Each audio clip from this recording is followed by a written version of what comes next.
Salut à tous, on se retrouve aujourd'hui pour faire le crash test ensemble de la petite palette Natasha Denona que j'ai achetée sur Sephora la semaine dernière. Il y a quelques jours a débarqué sur le site de Sephora France la marque Natasha Denona.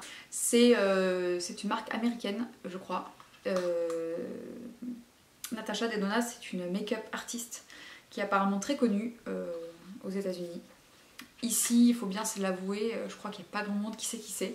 Donc elle a beaucoup de palettes de fard à paupières notamment. Et donc ces fards sont réputés pour être de très bonne qualité. Donc, quand la marque est arrivée, j'ai eu envie de tester. Du coup j'ai pris un produit, j'ai pris cette petite palette qui s'appelle la Camel palette. Donc c'est une petite palette de 5 fards à paupières qui se présente comme ça, qui est super belle. Donc vous avez 3 fards mat, un fard satiné et un fard métallisé. Elle est dans ce packaging transparent là qui est ma foi très qualitatif. J'avais peur que ça fasse un peu cheap, mais en fait non. Et finalement, même si le packaging est très simple, je trouve que c'est quand même joli. C'est une marque qui est sans parabènes, non testée sur les animaux, fabriquée en Italie. Et donc il y a 2,5 g de produits par fard.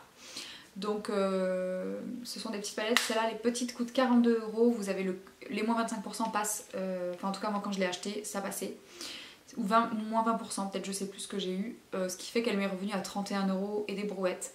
Donc ça fait beaucoup pour une palette de 5 fards, mais si on fait le rapport par rapport à la quantité, c'est dans le prix du marché. C'est pour ça que j'ai pris une palette de neutre, parce que quitte à avoir beaucoup de fards, autant que ce soit des fards que j'utilise beaucoup, parce que ça sert à rien d'avoir 2,5 g de fards si c'est des fards fluo que vous utilisez 2 fois par an. Donc du coup j'ai choisi celle-ci. Je trouvais que la nuance était très jolie et j'avais vu des swatchs sur Instagram quand elle est sortie et j'avais trouvé que c'était vraiment super chouette. Donc on va tester ça ensemble. J'ai déjà fait mon teint, comme vous pouvez le voir, et mes sourcils. C'est pour ça que j'ai l'air d'avoir des gros sourcils tout noirs. C'est parce que comme j'ai pas fait les yeux, ça ressort plus foncé. Et puis on va se maquiller avec, on va voir ce que ça donne. Est-ce que ça vaut son prix? Parce que moi, pour quand même 30 balles les 5 fards, j'en veux pour mon argent. Bon, allez, j'espère que je suis nette et j'espère que je suis pas trop blanche. J'ai baissé un petit peu la lumière par rapport à la vidéo précédente parce que je trouvais que j'étais vraiment très blanche. Lumineux, on voyait plus aucun relief, donc sur le tuto, je vais essayer d'améliorer un petit peu ça. Allez, on va déjà les swatcher. Et puis on va voir. Alors le premier fard c'est Arosto, c'est celui-ci.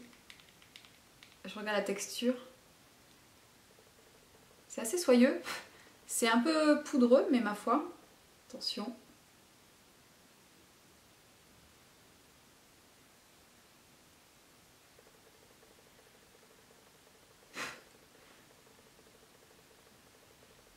Ouais, la pigmentation a l'air vraiment très bien. Donc le deuxième ici, c'est le Dune, c'est un fard métallisé. Allez. Waouh! Il est beau celui-là. Ensuite au milieu, on a la teinte Safari.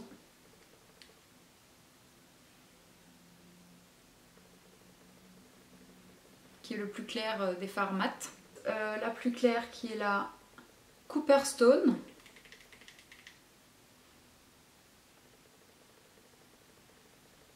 Voilà. Et enfin pour terminer, la teinte la plus foncée qui s'appelle Zand.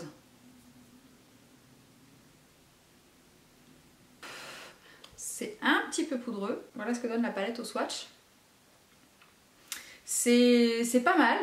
C'est pas non plus... Enfin j'en tombe pas de ma chaise non plus pour l'instant. Mais c'est pas mal. Je vois dans le retour écran là, celui-ci, il a l'air très joli. Donc je vais commencer avec la teinte du milieu, donc la teinte Safari.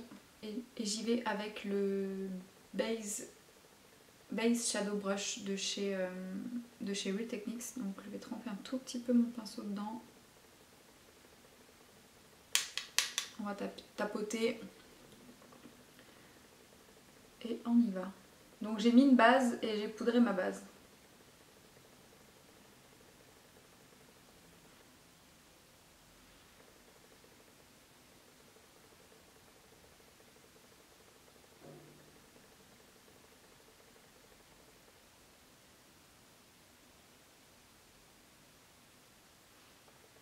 pas qu'il y ait de problème particulier. Je trouve même que ça s'estompe plutôt très bien.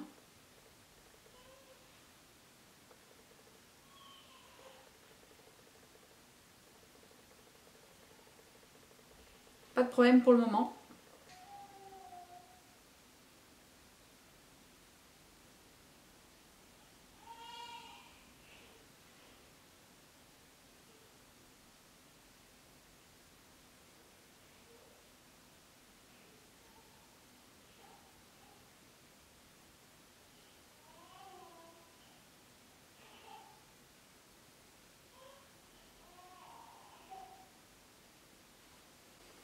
Je vais estomper un petit peu sous le sourcil.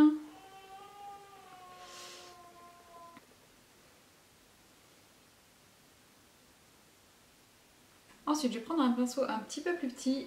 Ça, c'est le pinceau estompeur de chez You Are Cosmetics.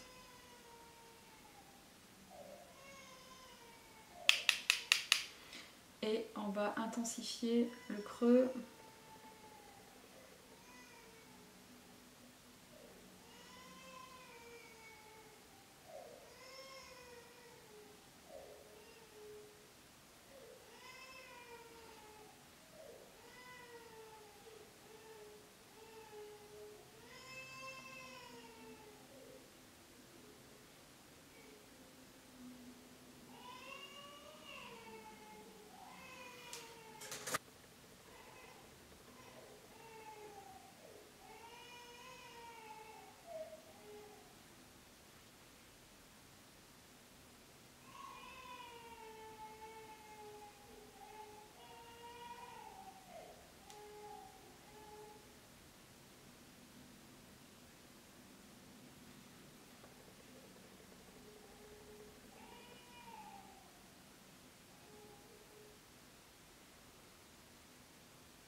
Je vais appliquer le fard en oblique sur le coin externe.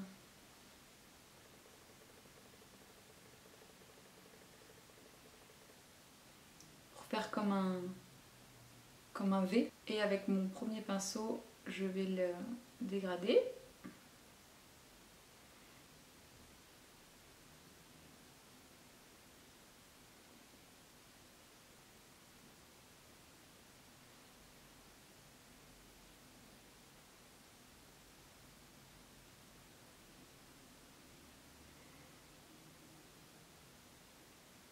Alors personnellement, j'aime bien les maquillages très fondus et plutôt bien estompés, donc la manière dont le fard va se diffuser, c'est un critère très important pour moi. Et là,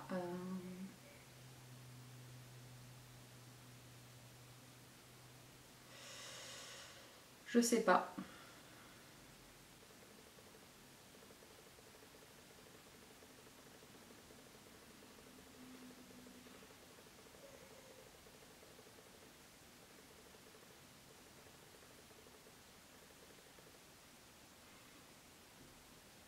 Alors on va utiliser la teinte bronze un peu comme ça, au doigt. Et on va l'appliquer au milieu de la paupière.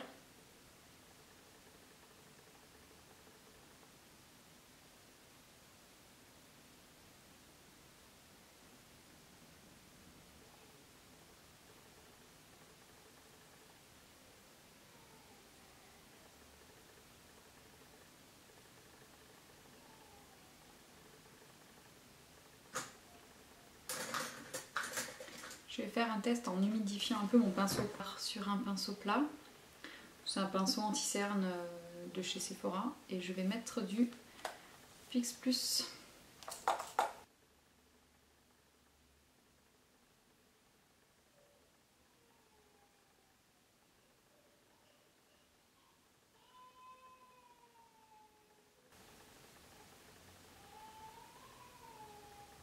Prendre la couleur claire ici. Et on va venir l'appliquer sous le sourcil.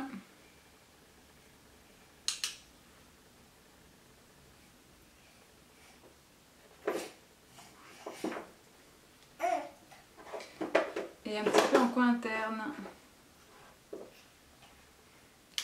Je trouve un peu poudreux celui-là.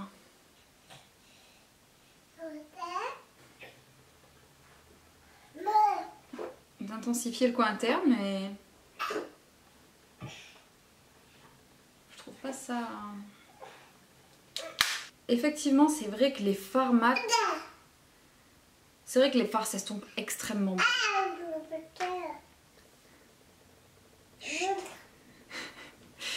Et j'ai pas de chute. Même si ils sont un peu poudreux quand on les sort du pan, j'ai pas de chute. Je vais appliquer du mascara et on va faire le ras de cils inférieur. Non, non, non, non, non. Pas celle-là. Touche pas Natacha. Natacha. C'est beau? C'est beau? Oh, c'est beau?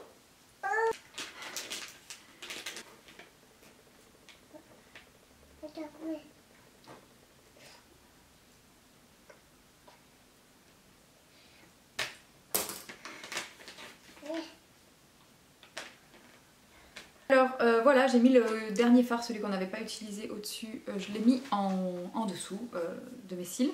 Les fards sont sont moins crémeux que ce que j'imaginais au niveau des mats. En même temps, pourtant ils sont très soyeux. J'ai quand même eu un petit peu plus de mal à estomper la couleur foncée ici que les autres. Elle est un tout petit peu plus patchy que les autres qui sont... Voilà. Par contre, bon bah ça s'estompe quand même très très bien et vous arrivez à avoir un résultat très sympa avec. Le fard métallisé, il est joli. Il n'est pas épais il est pas épais en texture comme peuvent être parfois par exemple les Huda Beauty. Ils sont un peu épais. Des fois, ça peut faire ressortir un peu les plis. Là, pas du tout. Il est même plus fin. Il est assez fin et il est vraiment joli. Je trouve pas que sur la paupière, il bâme plus que c'est vrai que ça donne un rendu très diffus qui est hyper joli. Honnêtement, c'est vraiment très très beau. Je vais continuer mon maquillage. Qu'est-ce qu'on va mettre comme rouge à lèvres? Tenez, je vais mettre le Sananas, le Spicy Grège de Sananas Beauty.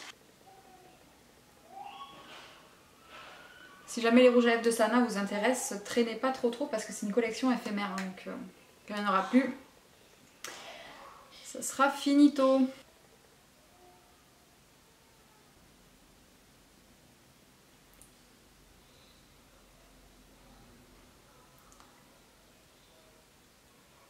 Il a une odeur qui ressemble un petit peu à l'odeur des Huda Beauty mais en moins fort.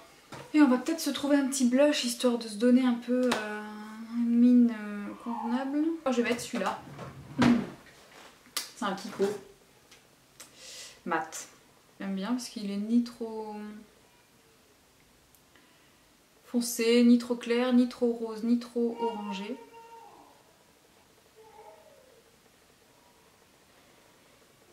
Il est bien pigmenté le salaud. Alors voilà donc ce look terminé avec la palette Camel de Natasha Denona. Donc est-ce que je vous conseille de l'acheter? Non, si vous avez déjà des palettes de neutre, parce que je pense pas qu'elle apporte un truc monstrueusement révolutionnaire à mes autres palettes. J'aime le format, je trouve que c'est compact et c'est pratique. Je trouve que c'est une bonne palette pour tous les jours. Si vous aimez les fards un peu marronnés, moi j'adore ça personnellement, c'est une couleur... Le marron c'est ce que je porte le plus sur les yeux. Donc c'est pour ça que j'ai investi dans cette palette. Je me suis dit même si c'est pas un truc de ouf, c'est impossible que des fards comme ça je les utilise pas, même s'ils sont moyens. Voilà, donc dans ce sens là je peux pas regretter cet achat vu que la qualité est au rendez-vous, il n'y a pas de problème. Les fards sont très beaux, ils s'estompent très très bien. Après je sais pas s'ils sont si loin devant les autres en fait. Je trouve que le résultat du maquillage que j'ai fait est très très sympa, c'est très joli. Je vous laisse en juger par vous-même, je vous laisse juger si vous avez envie de mettre 30 € dans cette petite palette. Honnêtement, je sais pas trop quoi Je sais pas trop quoi en penser. Est-ce que c'est une bonne palette? Je pense que oui, c'est une très bonne palette. Est-ce que j'aurais pu réaliser ce maquillage avec une autre palette ou d'autres fards en ma possession? Oui, sans aucun doute. Voilà, écoutez, pour cette petite démo, cette première impression, je vais continuer de la tester. Peut-être que je vais trouver un pouvoir surnaturel à cette palette, je ne sais pas. En attendant, je vous souhaite une très bonne fin de journée et je vous dis à très bientôt.